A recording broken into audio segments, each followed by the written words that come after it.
தமிழகத்தை பொறுத்தவரை இனி வருகிற நாட்களில் வானிலையை பொறுத்தவரை என்னென்ன மாற்றங்கள் இருக்கிறது? மழை வருமா? வராதா?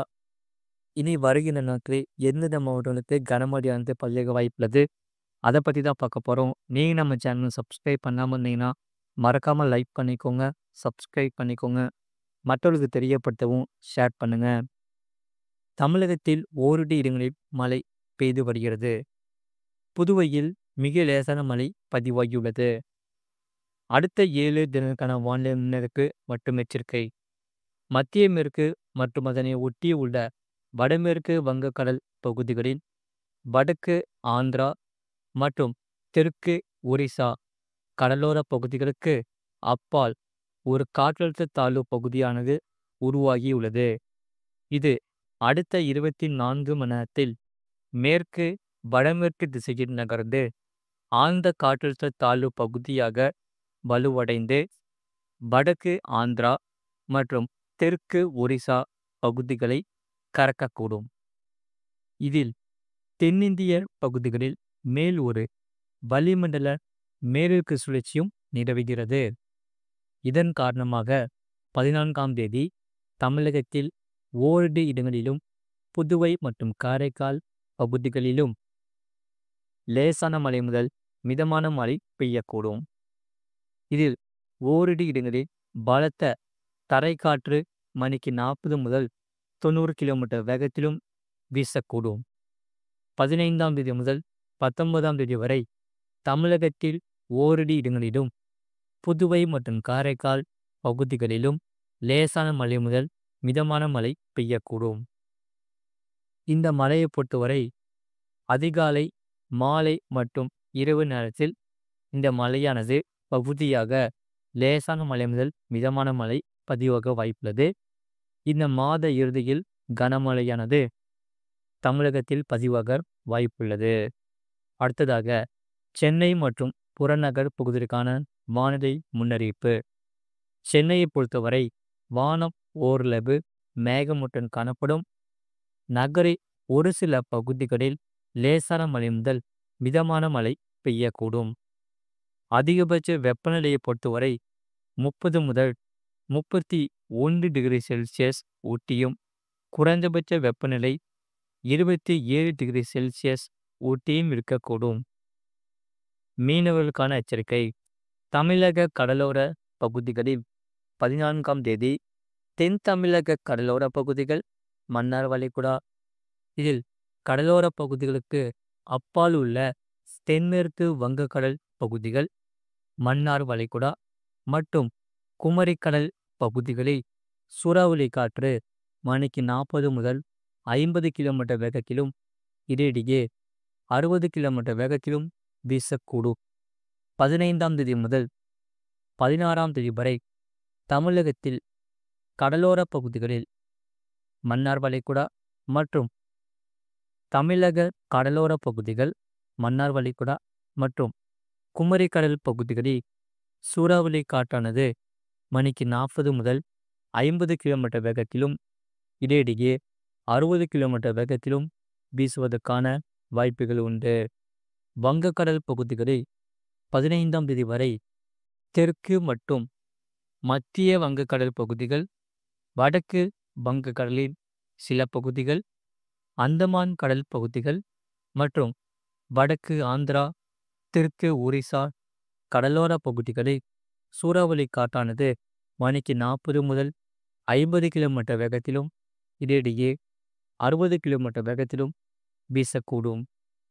16ஆம் தேதி தென்மேற்கு வங்கக்கடல் பகுதிகள், ஆந்திரா, ஒரிசா கடலோர பகுதிகள் மற்றும் அதனை ஒட்டிய மத்திய மேற்கு மற்றும் அதனை ஒட்டிய மத்திய கிழக்கு வடமேற்கு வங்கக்கடல் பகுதிகளில் சூறாவளி காற்றானது மணிக்கு 40 முதல் 50 கிலோமீட்டர் வேகத்திலும், இடையிடையே 60 கிலோமீட்டர் வேகத்திலும் வீசுவதற்கான வாய்ப்புகள் உண்டு. அரபிக்கடல் பகுதிகளில் 15ஆம் தேதி வரை மத்திய மேற்கு மற்றும் அதனை ஒட்டிய தென்மேற்கு அரபிக்கடலின் சில பகுதிகள், மத்திய கிழக்கு மற்றும் வடமேற்கு அரபிக்கடல் பகுதிகளில் சூறாவளி காற்றானது மணிக்கு 45 முதல் 55 கிலோமீட்டர் வேகத்திலும் இடையிடையே 65 கிலோமீட்டர் வேகத்திலும் வீசக்கூடும். வடக்கு குஜராத், கொங்கன், கோவா, கர்நாடகா, கேரளா கடலோர பகுதிகள், அதனை ஒட்டிய வடகிழக்கு, மத்திய கிழக்கு, தென்கிழக்கு அரபிக்கடல் பகுதிகள் மற்றும் லட்சத்தீவு பகுதிகளில் சூறாவளி காற்றானது மணிக்கு 40 முதல் 50 கிலோமீட்டர் வேகத்திலும் இடையிடையே 60 கிலோமீட்டர் வேகத்திலும் வீசுவதற்கான வாய்ப்புகள் உண்டு. 16ஆம் தேதி மத்திய மேற்கு அரபிக்கடலின் அநேக பகுதிகள், அதனை ஒட்டிய மத்திய கிழக்கு, வடமேற்கு அரபிக்கடல் பகுதிகளில், தென்மேற்கு அரபிக்கடலின் சில பகுதிகளில் சூறாவளி காற்றானது மணிக்கு 45 முதல் 55 கிலோமீட்டர் வேகத்திலும் இடையிடையே 65 கிலோமீட்டர் வேகத்திலும் வீசக்கூடும். கொங்கன், கோவா கடலோர பகுதிகள் மற்றும் அதனை ஒட்டிய மத்திய கிழக்கு கடலோர பகுதிகளில் சூறாவளி காற்றானது மணிக்கு 40 முதல் 50 கிலோமீட்டர் வேகத்திலும் இடையிடையே 60 கிலோமீட்டர் வேகத்திலும் வீசுவதற்கான வாய்ப்புகள் உண்டு.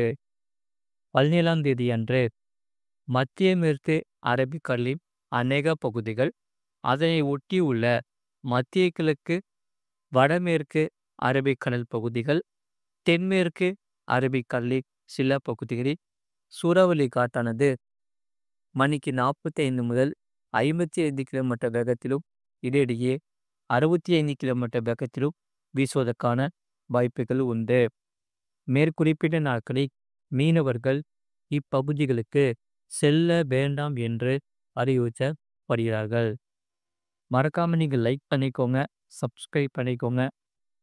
கடந்த 24 மணி நேரத்தில் பதிவான மழையின் அளவு பொறுத்தவரை கோயம்புத்தூர் மாவட்டம் சின்னக்கல்லா, மதுரை மாவட்டம் இடையப்பட்டி, நீலகிரி மாவட்டம் நடுவட்டம், கிருஷ்ணகிரி மாவட்டம் தென்கனிக்கோட்டை, கோயம்புத்தூர் சோலையார் தலா 3 சென்டிமீட்டர் பதிவாகியுள்ளது.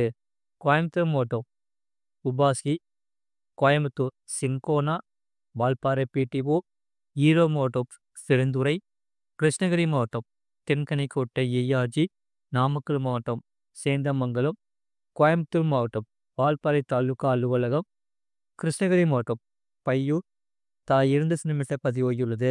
கிருஷ்ணகிரி மாவட்டம் பாரூர், சென்னை சோழிங்கநல்லூர், மயிலாடுதுறை மாவட்டம் மணல்மேடு ஏஆர்ஜி, கிருஷ்ணகிரி மாவட்டம் தேச்சம்பள்ளி, நாமக்கல் மாவட்டம் நாமக்கல் ஆட்சியர் அலுவலகம், நாமக்கல் மாவட்டம் திருச்செங்கோடு, தருமபுரி மாவட்டம் பாம்பார் அணை, கிருஷ்ணகிரி மாவட்டம் ஓசூர் தலா 1 சென்டிமீட்டர் பதிவாகியுள்ளது. இனி வெப்பநிலையை பொறுத்தவரை அதிகபட்ச வெப்பநிலையை பொறுத்தவரை தூத்துக்குடியில் 37 டிகிரி செல்சியஸ் பதிவாகியுள்ளது மற்றும் குறைந்தபட்ச வெப்பநிலையை பொறுத்தவரை கரூர் பருமத்தியில் 21 டிகிரி செல்சியஸ் பதிவாகியுள்ளது. மறக்காமல் நீங்கள் லைக் பண்ணிக்கோங்க, சப்ஸ்கிரைப் பண்ணிக்கோங்க. இனி வருகிற நாட்களில் லேசான மழை முதல் மிதமான மழையானது பதிவாக வாய்ப்புள்ளது. இந்த மாத இறுதியில் கனமழையானது தமிழகத்தில் பதிவாக வாய்ப்புள்ளது.